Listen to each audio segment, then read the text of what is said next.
Y Ecuador, las elecciones anticipadas 2023 han dejado más dudas que certezas en el panorama político de Ecuador. A pesar de los resultados presidenciales y legislativos, hay voces críticas que resaltan la situación delicada de la democracia en el país, y entre ellas está la de Elena Nájera, consejera del Consejo Nacional Electoral, quien ha expresado su preocupación y propuesta para superar este momento. Señoras y señores consejeros, que los resultados del proceso electoral del pasado 15 de octubre, la adrenalina y las pasiones del mismo no puedan tapar el sol con un dedo. La democracia está en terapia intensiva y para salir de esa situación se requiere una alta dosis de compromiso cívico, honestidad y transparencia pública. Por consiguiente, defender la democracia en cualquiera de sus manifestaciones y el rol histórico y técnico para el que fue creada esta institución encargada de respetar y hacer respetar la voluntad ciudadana expresada a través del voto, no implica defender la permanencia de los consejeros, la suya, señora presidenta, de las señores y señora consejera aquí presente, e incluso la mía, en nuestros puestos e imponer las agendas personales por sobre la necesaria oxigenación del CNE, más aún cuando ustedes ya llevan 5 años en el cargo de los 6 que establece la Constitución como tiempo de permanencia total de un consejero en funciones. En ese sentido, considero que es urgente que el Consejo de Participación Ciudadana y Control Social agilite el concurso de renovación interna del CNE por bien de la democracia. El Consejo Nacional Electoral no puede continuar sujeto a una dictadura interna como la que se ha establecido, blindando a cada proceso electoral de un permanente ambiente de impunidad, pero no de olvido, no, mientras yo esté aquí para recordárselos. Pese a este complejo escenario moral y político por el que atraviesa el CNE y la democracia representativa, es necesario resaltar el compromiso cívico y la vocación democrática de los ecuatorianos que tanto el 20 de agosto como el 15 de octubre acudieron pacíficamente a las urnas, consignaron su voto y dieron un mensaje claro al país: paz y democracia, que creo que son el anhelo colectivo de todos. Señor presidente de la República electo, señores asambleístas nacionales, provinciales y del exterior, en sus manos está el gobernar y legislar para que el país supere los desafíos del presente y asuma con esperanza el futuro. Nunca olviden que los ciudadanos depositaron en ustedes su confianza y con ella sus anhelos de cambio, desarrollo y progreso, sin confrontaciones y con absoluto respeto a los derechos y libertades. No los defrauden. Por lo expuesto y en cumplimiento de lo establecido en el artículo 141 del Código de la Democracia, consigno mi voto a favor de la proclamación de los resultados definitivos de la dignidad de presidente y vicepresidente de la República del Ecuador. Los resultados de las elecciones anticipadas 2023 han sido motivo de análisis y debate en toda la nación. Sin embargo, más allá de los números y de quienes resultaron electos, hay un tema subyacente que preocupa a muchos: el estado actual de la democracia en Ecuador. Elena Nájera, consejera del CNE, no ha dudado en manifestar su perspectiva al respecto. Los resultados presidenciales y legislativos de las elecciones anticipadas no pueden taparse como tapar el sol con un dedo. La democracia está en terapia intensiva, declaró. Estas palabras resaltan la preocupación y la percepción de que, a pesar de haber llevado a cabo elecciones, la salud democrática del país enfrenta serios desafíos. Pese a este complejo escenario moral y político por el que atraviesa el CNE y la democracia representativa, es necesario resaltar el compromiso cívico y la vocación democrática de los ecuatorianos que tanto el 20 de agosto como el 15 de octubre acudieron pacíficamente a las urnas, consignaron su voto y dieron un mensaje claro al país: paz y democracia, que creo que son el anhelo colectivo de todos. Señor presidente de la República electo, señores asambleístas nacionales, provinciales y del exterior, en sus manos está el gobernar y legislar para que el país supere los desafíos del presente y asuma con esperanza el futuro. Nunca olviden que los ciudadanos depositaron en ustedes su confianza y con ella sus anhelos de cambio, desarrollo y progreso, sin confrontaciones y con absoluto respeto a los derechos y libertades. No los defrauden. Por lo expuesto y en cumplimiento de lo establecido en el artículo 141 del Código de la Democracia, consigno mi voto a favor de la proclamación de los resultados definitivos de la dignidad de presidente y vicepresidente de la República del Ecuador. Para Nájera, la solución no solo radica en reconocer la situación, sino en tomar medidas concretas para superarla. Superar esta etapa se requiere una alta dosis de honestidad y transparencia pública, aseveró. Además, hizo énfasis en la necesidad de renovar el Consejo Nacional Electoral como una medida esencial para recuperar la confianza en el proceso democrático. Las palabras de la consejera Elena Nájera resumen el sentir de una parte significativa de la población que busca un Ecuador más transparente y justo. Las elecciones anticipadas son solo un episodio en el amplio espectro de la vida democrática del país y es esencial que las instituciones y líderes tomen medidas para fortalecer y proteger este sistema. El llamado está hecho y la esperanza radica en que la nación encuentre el camino hacia una democracia más robusta y saludable.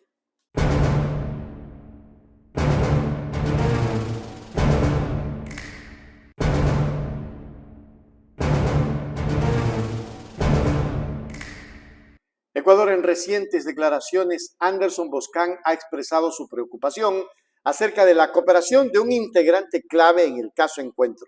Según el testimonio de Boscan, esta persona ocuparía una posición elevada dentro de la estructura del grupo en cuestión.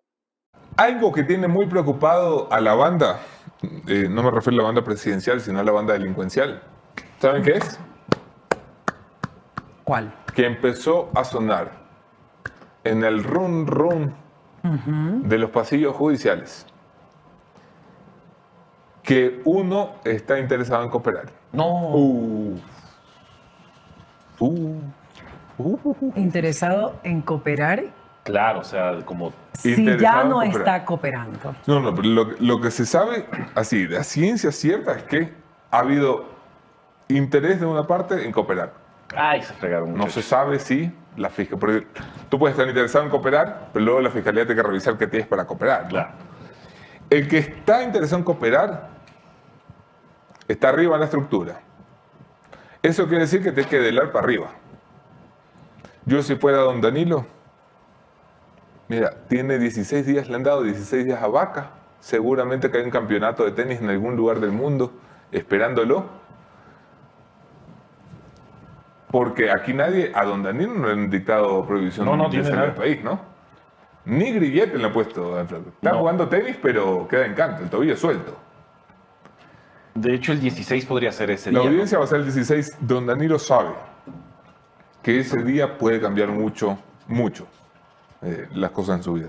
Yo sigo insistiendo en que la prisión preventiva para una persona de 84, 85 años es una medida desproporcionada. Pero evidentemente la Fiscalía está poniendo el acelerador a fondo. En caso Encuentro fusionado con León de Troya, van a haber movimientos en CENEL, movimientos en SELEC. Esto está muy jodido, señores, muy jodido. Mucho ojo de aquí al 16, mucho ojo. El comentario de Boscan ha generado revuelo en la opinión pública. El que está interesado en cooperar está arriba de la estructura, señaló Boscan, dejando entrever que podría tratarse de alguien con información valiosa y relevante para el caso. Esta declaración ha abierto múltiples especulaciones sobre quién podría ser este individuo y qué tan profundo podría llegar su testimonio. Una de las grandes incógnitas que surge de estas declaraciones es si esto podría significar el fin de Danilo Carrera y la familia del Gran Padrino, dos figuras prominentes que han sido vinculadas anteriormente con el caso. El caso Encuentro, escuchen esto, el caso Encuentro ha estado en el ojo público desde hace meses y esta nueva revelación podría ser la pieza que faltaba para completar el rompecabezas. Sin embargo, aún quedan muchas preguntas sin respuestas y el testimonio de este individuo será crucial para determinar el rumbo de las investigaciones. Además, se ha rumorado que la embajada estadounidense podría haber tomado una postura respecto al caso, generando especulaciones sobre si ha influenciado o no las decisiones de Guillermo Lasso en relación al mismo. En conclusión, lo que está claro es que el caso Encuentro está lejos de cerrarse. La declaración de Boscan ha añadido un nuevo giro a la trama y todos los ojos están puestos en el próximo paso de la investigación. La cooperación de esta figura clave podría ser determinante para esclarecer los hechos y determinar las responsabilidades. La sociedad espera respuesta. y el tiempo dirá cómo se desenvuelve este caso que ha capturado la atención del país.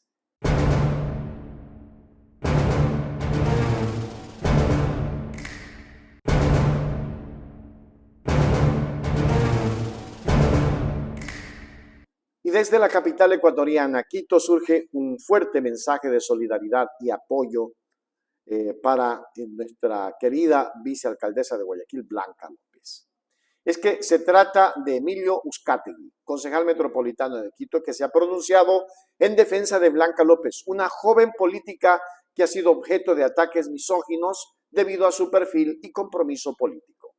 He visto de una manera lamentable los ataques recibidos por la vicealcaldesa de Guayaquil, la estimada Blanca López, ataques misóginos en torno a las actividades que ella realiza en su vida personal por fuera de horarios laborables. Ahora, sí debo decir a nombre de todos los jóvenes que hacemos política de manera frontal, de manera abierta y con la esperanza de ver un cambio en nuestras ciudades y en nuestros países. Condenar primero estos ataques totalmente absurdos hacia la vicealcaldesa de parte de quienes han sido los mayores cómplices de la destrucción actual que vive el país.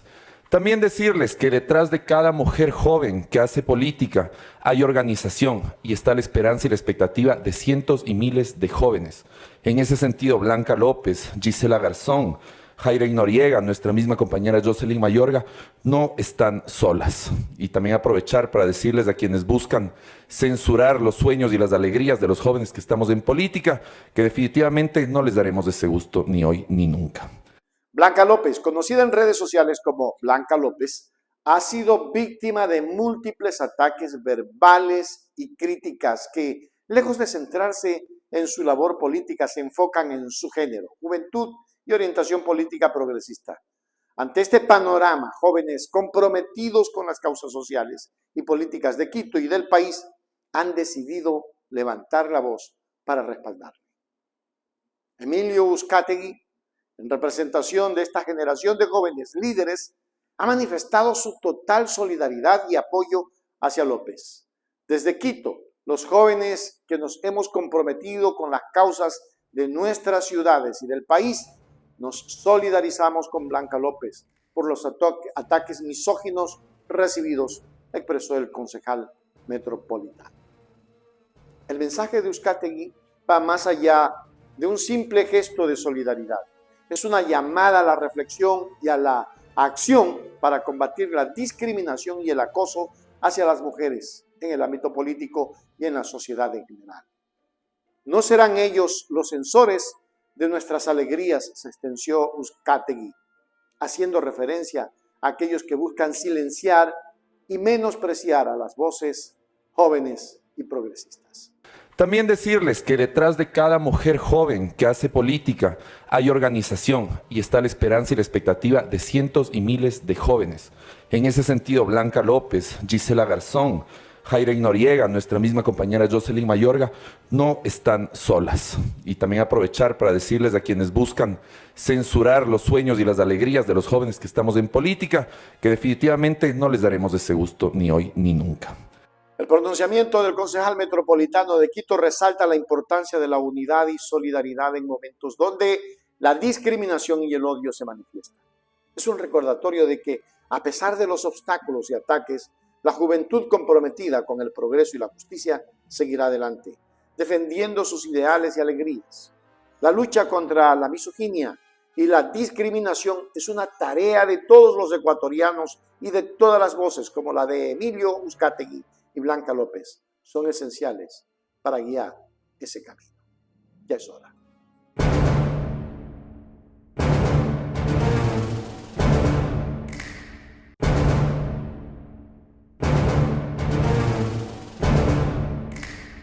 Las calles oscuras de Quito no solo evidencian la falta de luz, sino que también proyectan la sombra de un desafío económico en ascenso. Wilson Merino, concejal metropolitano de Quito, alza la voz sobre esta problemática y hace un llamado a discutir el estatuto autonómico con el objeto de encontrar soluciones innovadoras y sostenibles para la capital. no tienen racionamientos de energía, porque entre otras cosas las empresas que más consumen luz en la zona se han comprometido en generar su propia energía.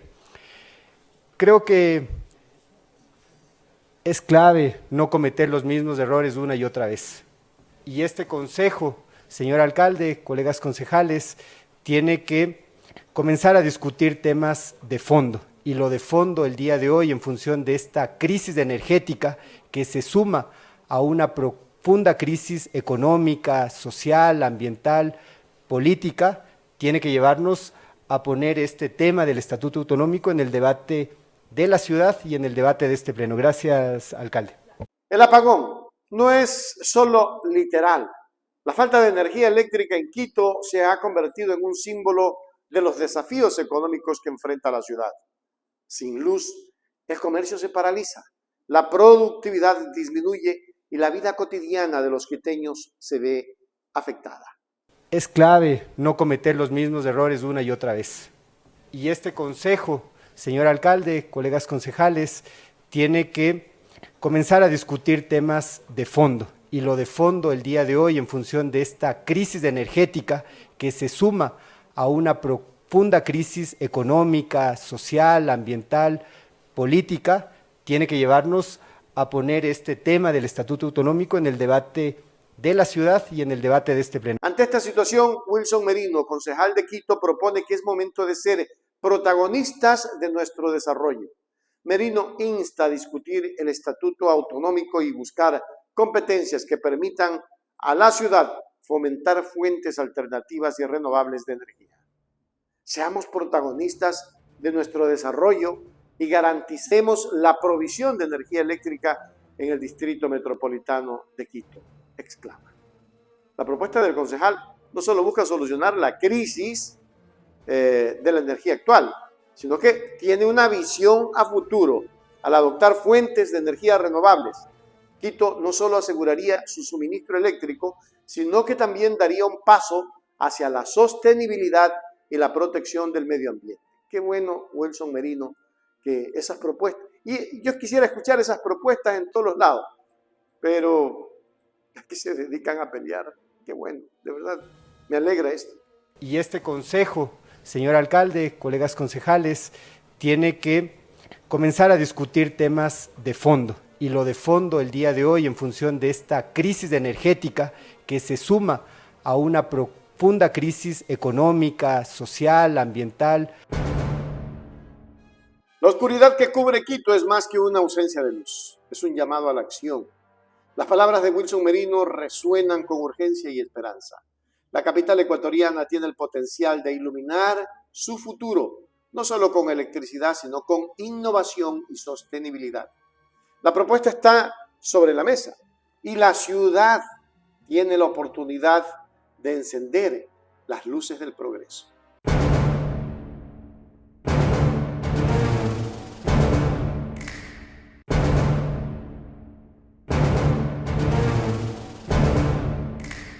La transparencia en los procesos de selección gubernamental es esencial para mantener la confianza pública y garantizar la equidad. Sin embargo, el reciente concurso de Contralor ha levantado polémica y preocupación entre la ciudadanía. Marco Chalco, presidente de la Comisión Ciudadana de Selección, se encuentra en el ojo del huracán por decisiones que parecen carecer de justificación clara. A las y los candidatos que a continuación se detalla, por no haber justificado. Y entonces otra vez, la pregunta salta a la vista, no es una pregunta necia. Ustedes han dicho en este cuadrito, a este lo admitimos, o le sumamos 3 puntos, o 1 punto, lo que fuere. A estos otros los inadmitimos. Y luego la motivación, entre comillas, es porque no se ajustaron al instructivo o al reglamento. Pero la motivación implica mucho más que eso, no es tan sencillo como eso.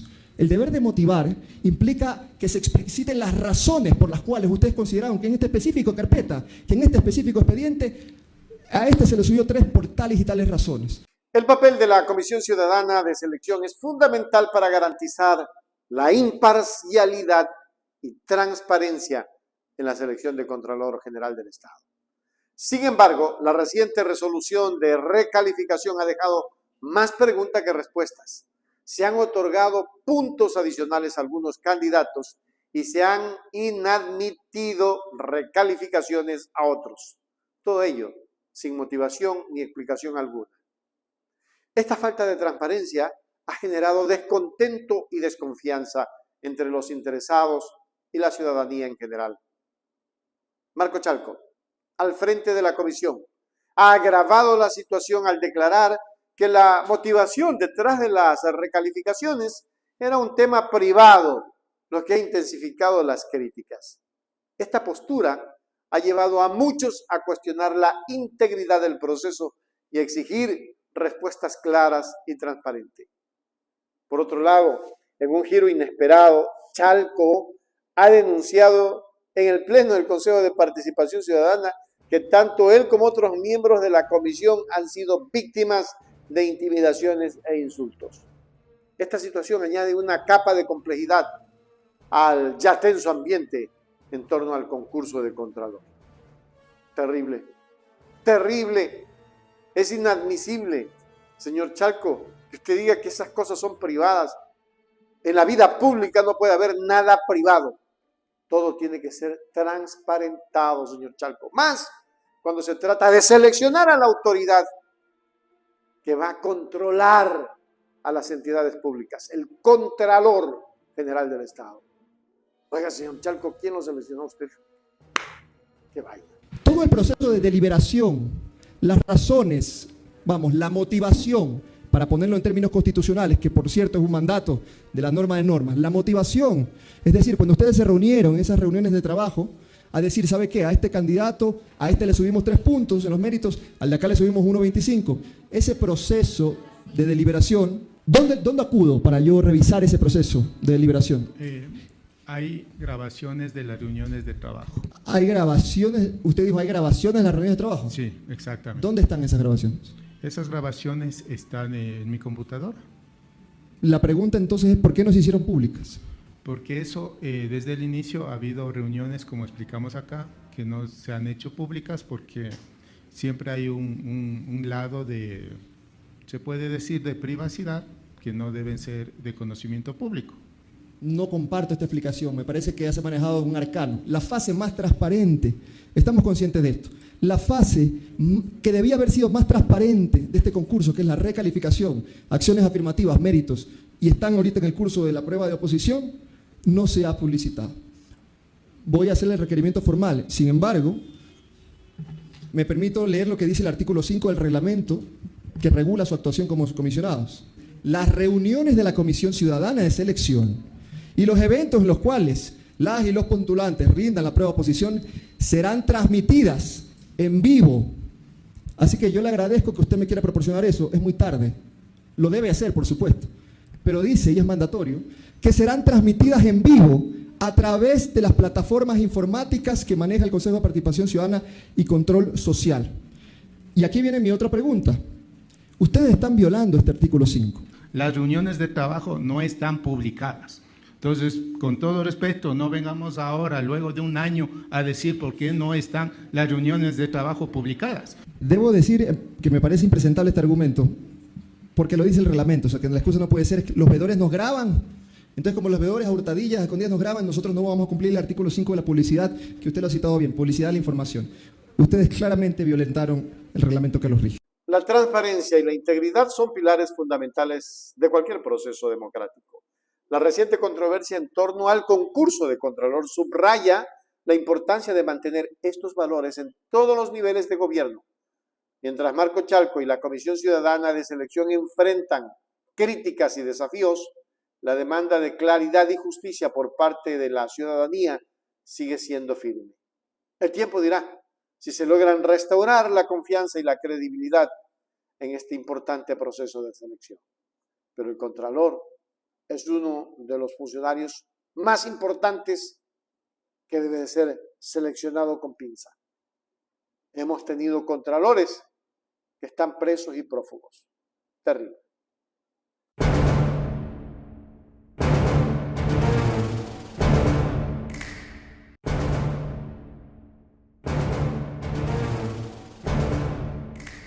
Ecuador, el juicio de Guillermo Lasso entre la disonancia cognitiva y las acusaciones.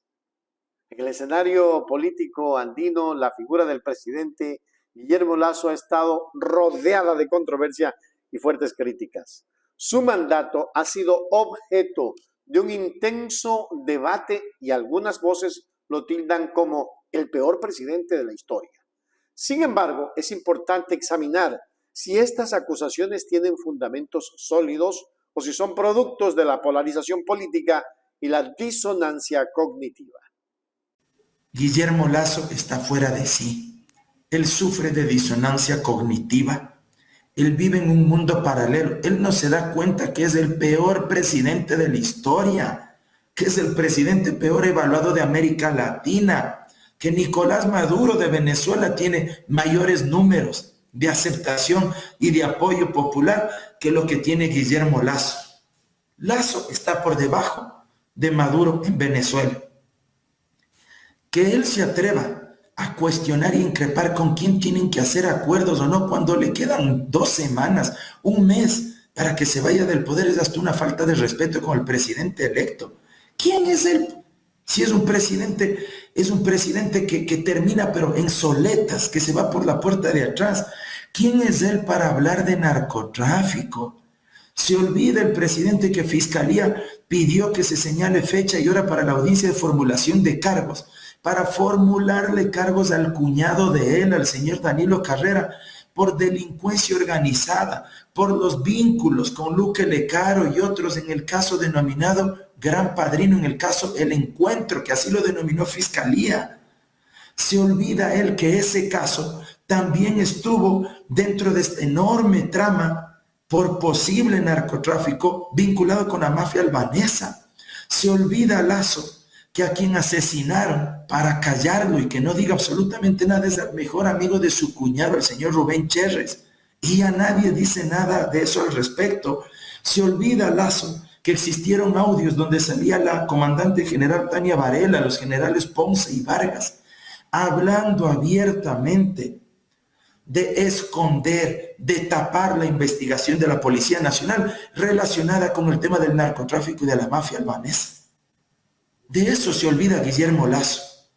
Y sin embargo, no tiene escrúpulos, no tiene un ápice de vergüenza para señalar a otros, para señalar con el dedo a otros y hasta se atreve a querer dar línea política sobre con quién deben hacer o no acuerdos. Habla de la base de Manta. Qué precariedad intelectual del presidente Lasso. No solo que es ridículo, sino limitado intelectualmente. Por un lado, quienes critican a Guillermo Lasso argumentan que su gestión ha sido ineficiente en términos de economía y bienestar social.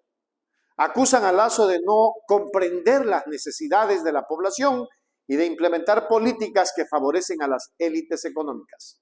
No obstante, es esencial recordar que cualquier evaluación de un presidente debe considerar un conjunto complejo de factores, como las circunstancias económicas y sociales heredadas. Por otro lado, ha sido acusado de utilizar tácticas de señalamiento y difamación, como cuando vinculó a Danilo Carrera con la mafia albanesa, con pruebas que parece y aparentemente podrían ser contundentes. Esto plantea preguntas sobre su integridad y sus estrategias políticas. Es crucial que la sociedad ecuatoriana examine estas acusaciones con rigor y exija transparencia en la comunicación política.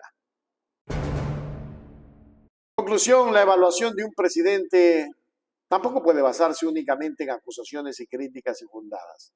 Es necesario un análisis profundo de su gestión y de las pruebas que respaldan las acusaciones en su contra. La disonancia cognitiva en la política ecuatoriana debe de ser abordada con un enfoque objetivo y crítico. La sociedad merece líderes que trabajen en beneficio de todos y que se apeguen a principios éticos en lugar de recurrir a tácticas frías. Este momento, el Ecuador con Guillermo Lasso está en cero. Y por eso es que la gente lo critica, porque nos ha dejado endeudados, en la indefensión, porque no hay seguridad en el Ecuador y como el tercer país más inseguro de América Latina.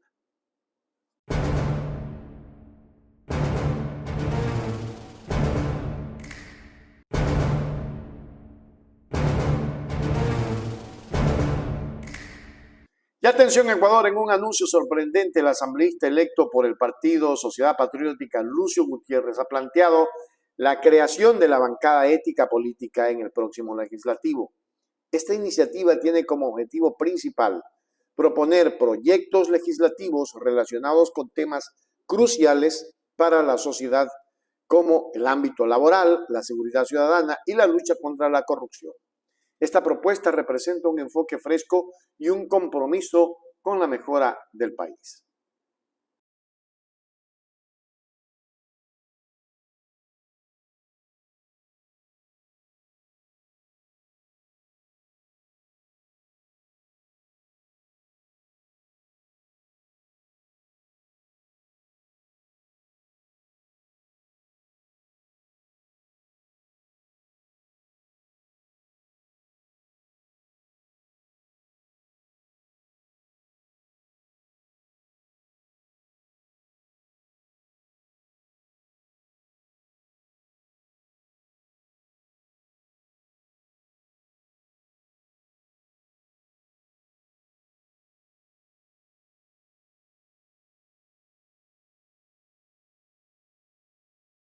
Y es que la bancada ética política que propone Lucio Gutiérrez promete ser un espacio donde la ética, la política se unan en busca de soluciones concretas para los desafíos que enfrenta Ecuador.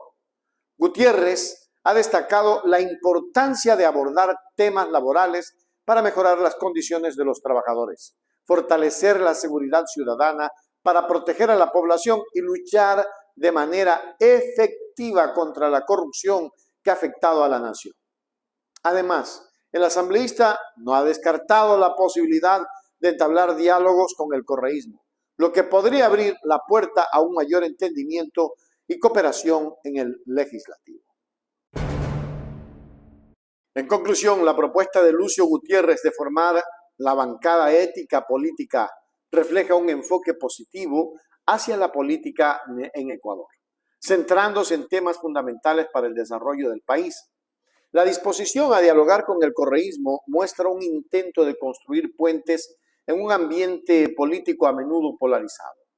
El próximo legislativo será testigo de cómo esta propuesta se materializa y de si logra avanzar en la consecución de proyectos que beneficien a la sociedad ecuatoriana.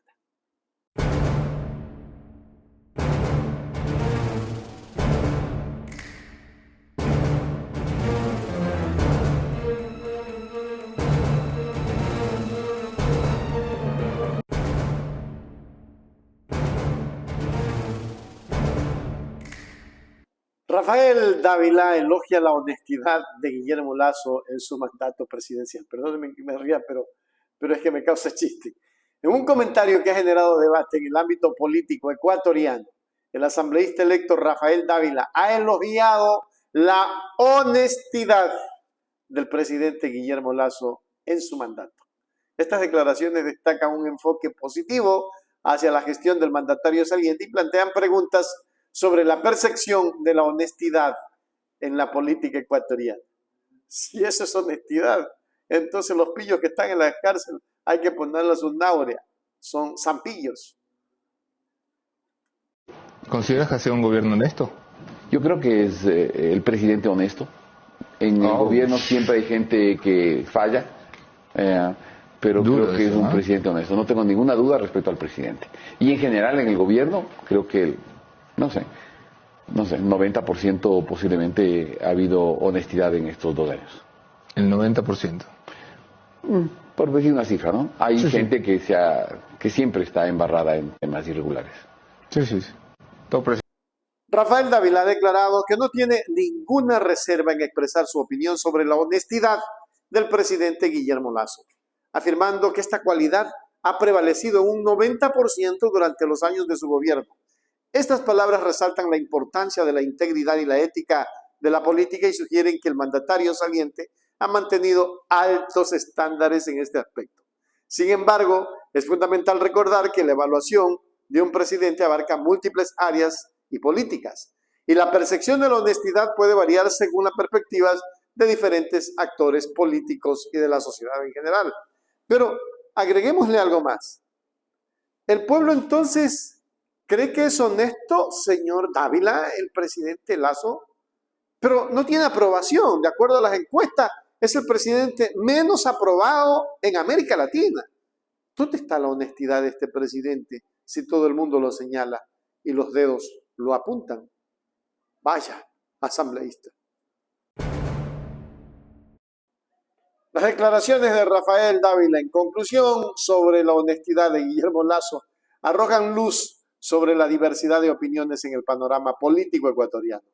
Estas palabras también subrayan, sigo sonriéndome, la importancia de mantener altos estándares éticos en la política y de reconocer los logros, entre comillas, así como los desafíos de un mandato presidencial que está en la debacle.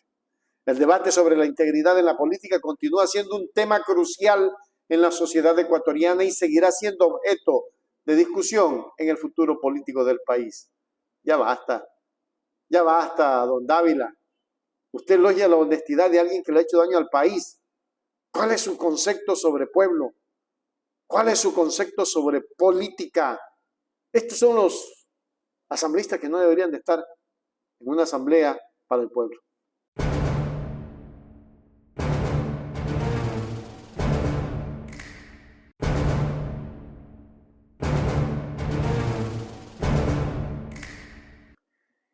Y Carlos Bonsai Vera denuncia plan para destituir a la fiscal Diana Salazar. En declaraciones recientes a Centro Digital, Carlos Vera ha lanzado una acusación que ha causado revuelo en la política ecuatoriana.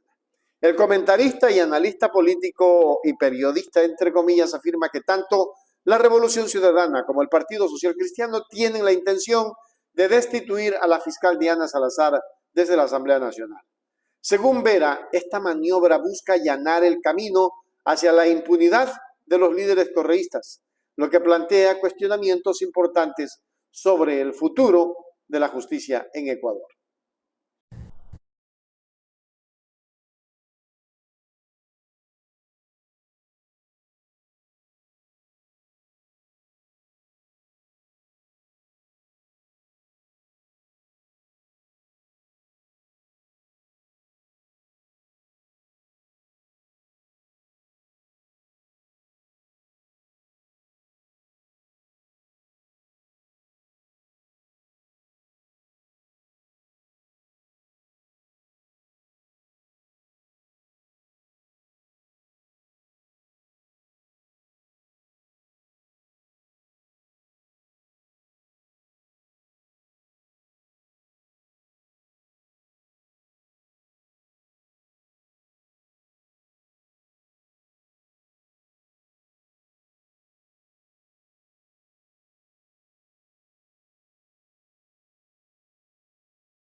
Las declaraciones de Carlos Vera arrojan luz sobre un supuesto plan político que podría tener un impacto significativo en el sistema de justicia ecuatoriano.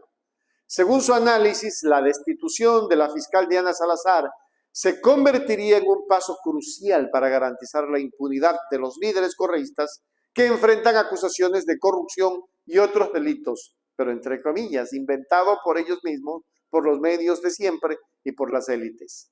Este pronunciamiento resalta la polarización política en el país y pone de manifiesto las tensiones entre las fuerzas políticas que buscan influir en el Poder Judicial. Fuerzas políticas que estoy mirando. Fuerzas comunicacionales que estoy mirando con influjo psíquico. ¡Qué barbaridad! Las acusaciones de Carlos Vera plantean interrogantes importantes sobre el estado de la justicia y la independencia del sistema judicial en Ecuador. En resumen, la destitución de un fiscal general es un proceso delicado y debe de llevarse a cabo de manera transparente y basada en pruebas concretas, en lugar de fines políticos. El futuro de la fiscal Diana Salazar y las implicaciones para la lucha contra la corrupción y la búsqueda de justicia en el país son temas que merecen una atención cuidadosa y un debate público informado. No se puede hablar así porque sí, señor Vera. Pues tendría que probar si ese plan existe. Pero como aquí la prensa habla y dice lo que quiera, y decía un amigo, ¿hasta cuándo? ¿Hasta cuándo, país? A palabras hirientes, oídos anticonceptivos.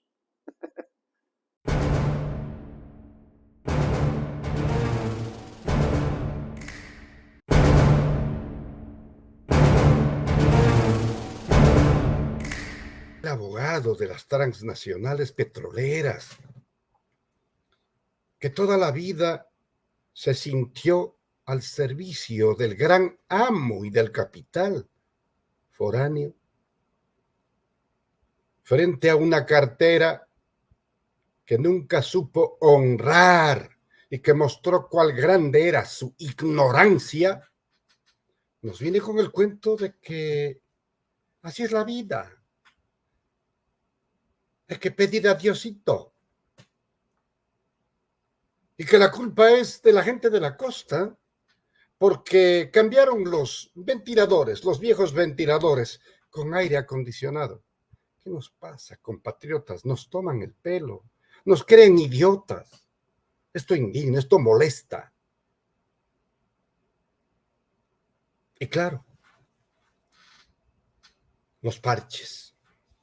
El viaje emergente a Colombia, después de haberle faltado al respeto al presidente de su hermano país, con apreciaciones nacidas de sus ínfulas, intemperantes, que no entienden la convivencia entre países soberanos, sin embargo fue recibido en el Palacio de Nariño, donde le informaron por boca de su presidente en Colombia, que efectivamente en el gobierno de Rafael Correa, ellos recibieron el beneficio de energía eléctrica que nosotros lo exportábamos porque éramos autosuficientes. De ahí venimos, compatriotas, no nos mientan ni nos crean idiotas. Y en esa actitud solidaria, que va más allá de las líneas ideológicas, el presidente Gustavo Petro de Colombia convino en ayudarnos en este momento de emergencia. Pero hay desalmados que tienen cabida en los grandes medios privados de comunicación que levantan una voz tan altisonante como estúpida cuando afirman que la culpa es de Colombia, porque no nos vendió una energía que para ellos es indispensable, porque a ellos también les afecta un estiaje, solo que ellos tomaron las precauciones que acá no tomaron. Y nos vino a decir, con una emoción que nadie le cree, que le fue muy bien en Colombia y que traía muy buenas noticias. Hoy sábado hemos retornado de Colombia y hemos logrado que Colombia nos venda energía, por manera que mañana domingo, hablando del día domingo pasado, 29 de octubre, nos prometió que no había apagones para el domingo, los mismos que se iniciarán de acuerdo a la programación de la Autoridad Energética a partir del lunes 30. Y eso ocurrió. ¿Cómo nos ven la cara? ¿Qué piensan? Imagínense ustedes, como si fue a comprar un poquito de energía para el domingo, pero ya no hubo para el lunes. Nos están tomando el pelo, están ofendiendo nuestra inteligencia. Y de lo que se trata es que no tomaron ninguna precaución y lo hicieron intencionalmente. Y aquí sí se cumple aquella gran idea expuesta por Noam Chomsky, un filósofo politólogo de Estados Unidos, cuando describe cómo es el proceso de los neoliberales cuando quieren privatizar un servicio público. Comienza por quitarle todo el presupuesto, por abandonar todo el proyecto,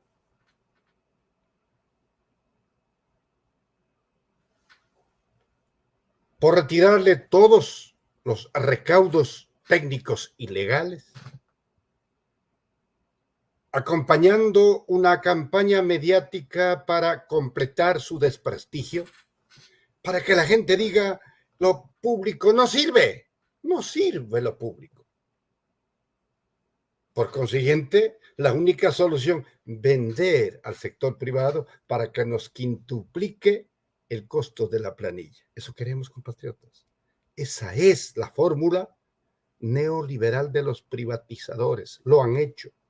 Pero hay desmentidos categóricos que ocurrieron durante 10 años.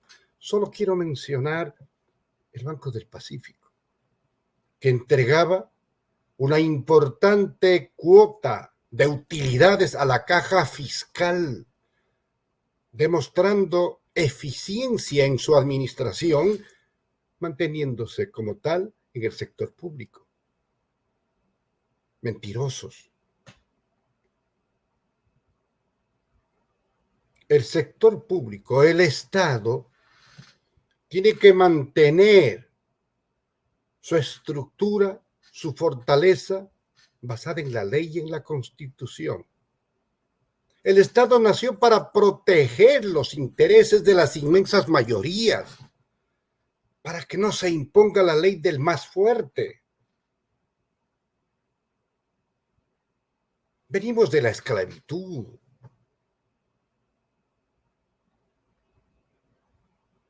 Venimos de la oscura Edad Media. Venimos del capitalismo incipiente que luego se convirtió en imperialismo. Venimos del socialismo. Y cada una de esas etapas que ha transcurrido en la vida de los pueblos y naciones se han caracterizado por una enorme cuota de sacrificio de esos pueblos para obtener avances en derechos y garantías para sus sociedades. Ante la resistencia de los reaccionarios beneficiarios de la inmovilización popular, de la ignorancia y el analfabetismo, de la destrucción de valores. Y el pacto social precisamente nace de esa esencia, de crear una entelequia como el Estado, regulador de la conducta para garantizar derechos. Pero no. Los privatizadores, los neoliberales piensan llegado el momento de recuperar sus privilegios en detrimento de la inmensa mayoría a la que le niegan educación, salud, vialidad, seguridad, bienestar.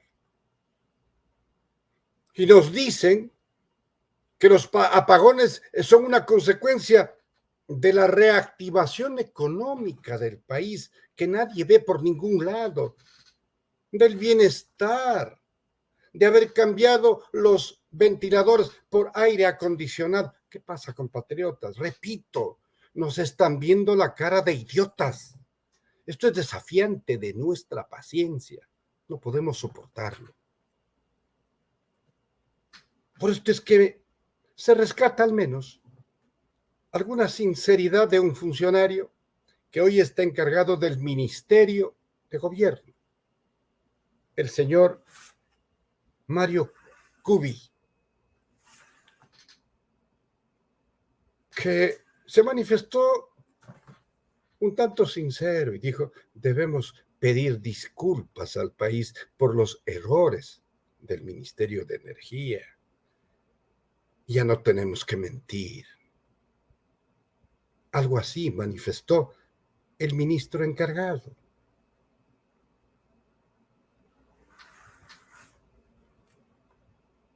Si es que continúa en esa conducta o inconducta, gente que asesora en comunicación al presidente, mucho más será el desprecio popular. Porque encima de todo lo que tenemos que soportar, cuando la inseguridad es el telón de fondo que nos amenaza diariamente,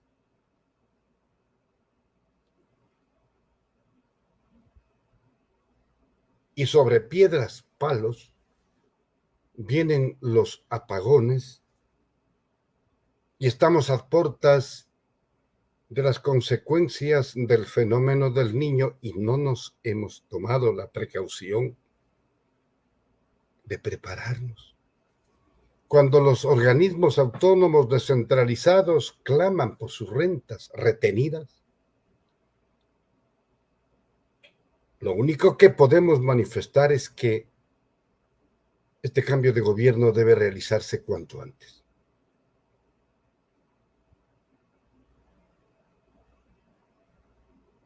Particularmente deseo expresar, desde una responsabilidad que me manda mi conciencia, expresar los mejores deseos para el presidente electo. Que lo tome con seriedad, con patriotismo, el mandato que le entregó el pueblo. Que no se olvide que habemos ecuatorianos por encima del 48% que no votamos por esa postura neoliberal, pero que somos demócratas, que aceptamos la voluntad soberana del pueblo. ¿Afincamos alguna esperanza en que el cambio de gobierno signifique el inicio de algunas soluciones de asuntos inmediatos y urgentes? Hay una reiteración en cuanto a la asignación de tareas para la vicepresidenta, que dijo tantas sandeces durante la campaña. Le encarga el presidente electo los temas relativos a la migración. Ojalá esté a la altura de ese desempeño, porque esa es una asignatura delicada, dolorosa, lacerante. Miles de ecuatorianos en grupos familiares completos inician la triste, peligrosa y dolorosa aventura del camino de la migración, porque acá le negaron su patria y su destino. Entonces, la flamante vicepresidenta, por encargo del presidente electo, que es un hecho constitucional, la Constitución dispone que él o la figura de presidente, de vicepresidenta o vicepresidente, realizará las gestiones que le encargue el presidente. No estamos para comedimientos ni espontaneidades. Haga el papel que le asigna el presidente electo. Esa es su facultad constitucional en calidad de vicepresidenta. Que los tiempos previstos se cumplan. Que les entreguen los recursos necesarios para la instalación y la etapa de preparación de este hecho en la Asamblea Nacional.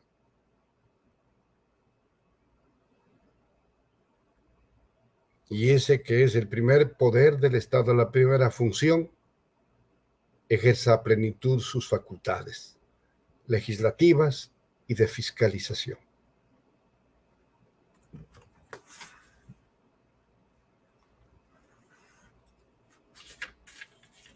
Deseamos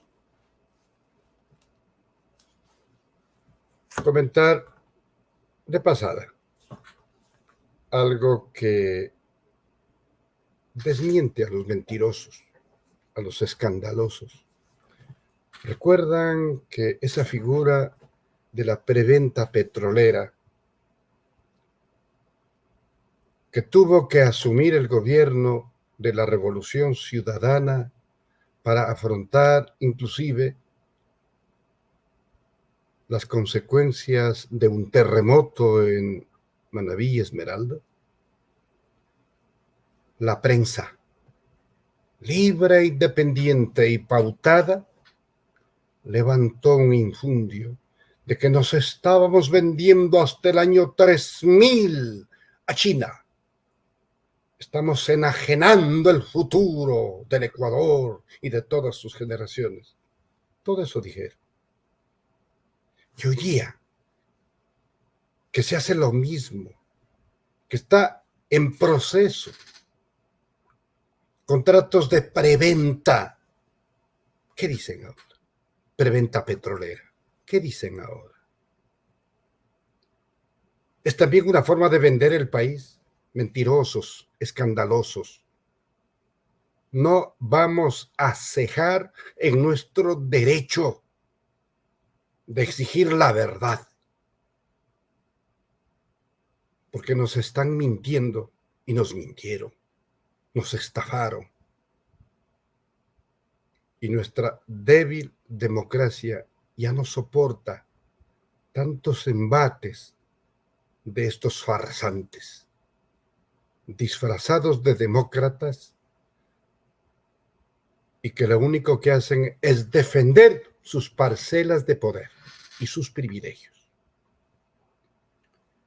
Y solo asimismo de pasada, una cosa que es de mal gusto. ¿Recuerdan a un sujeto llamado Fernando Valda, que vino con la cantaleta de que le han secuestrado cuando tenía que venir a cumplir una condena en el Ecuador? ¿Se acuerdan? ¿Se acuerdan que inclusive un policía hizo una declaración arrepentido por todo lo que dijo en una comparecencia de testigo protegido y bajo amenazas de mandarle a la cárcel por más de 20 años si no le implicaba explícitamente al presidente Correa? ¿Se acuerdan del policía Chicaiza? ¿Se acuerdan que él hizo una declaración pública que le importó un rábano a la fiscalía? Pues bien, ese mismo fulano, ese señor Valda, enfermo de notoriedad, salió de nuevo a la palestra con el apoyo entusiasta de los medios privados de comunicación. ¿Saben para qué? Para decir que el ex legislador Fernando Valda se traslada a Francia, a la sede de la Interpol, para exigir la alerta roja y traer al presidente Correa. Parece un chiste. Y hay gente que le da páginas, titulares, micrófono y pantallas a esta mamarrachada.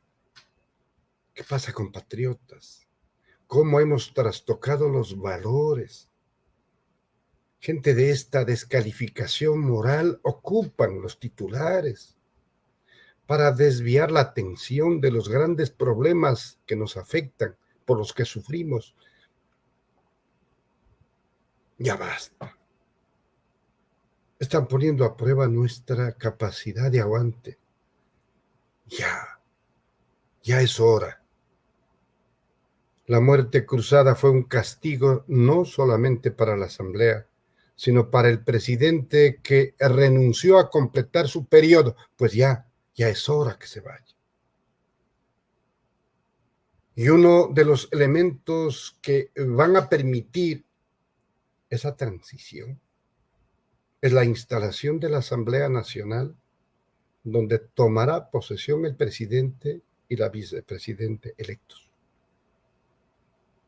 Y repito, les damos el beneficio de la duda, sobre todo al presidente electo Daniel Noboa. Y esperamos que tenga éxito en su tarea. Y estamos prestos como Revolución Ciudadana a darle el apoyo institucional desde la Asamblea para permitirle gobernabilidad que le facilite su tarea en dos rubros que son fundamentales, que son de competencia del Ejecutivo: la seguridad, que clamamos todos los compatriotas, y la reactivación económica que permita la creación de empleo. Con que se cumpla este anhelo urgente, impostergable, nos daremos por servidos. Y para lograr esos objetivos desde la Asamblea, la Revolución Ciudadana reitera su disposición de contribuir y coadyuvar a la creación de un ambiente de gobernabilidad para beneficio de los 18 millones de compatriotas. Muchas gracias.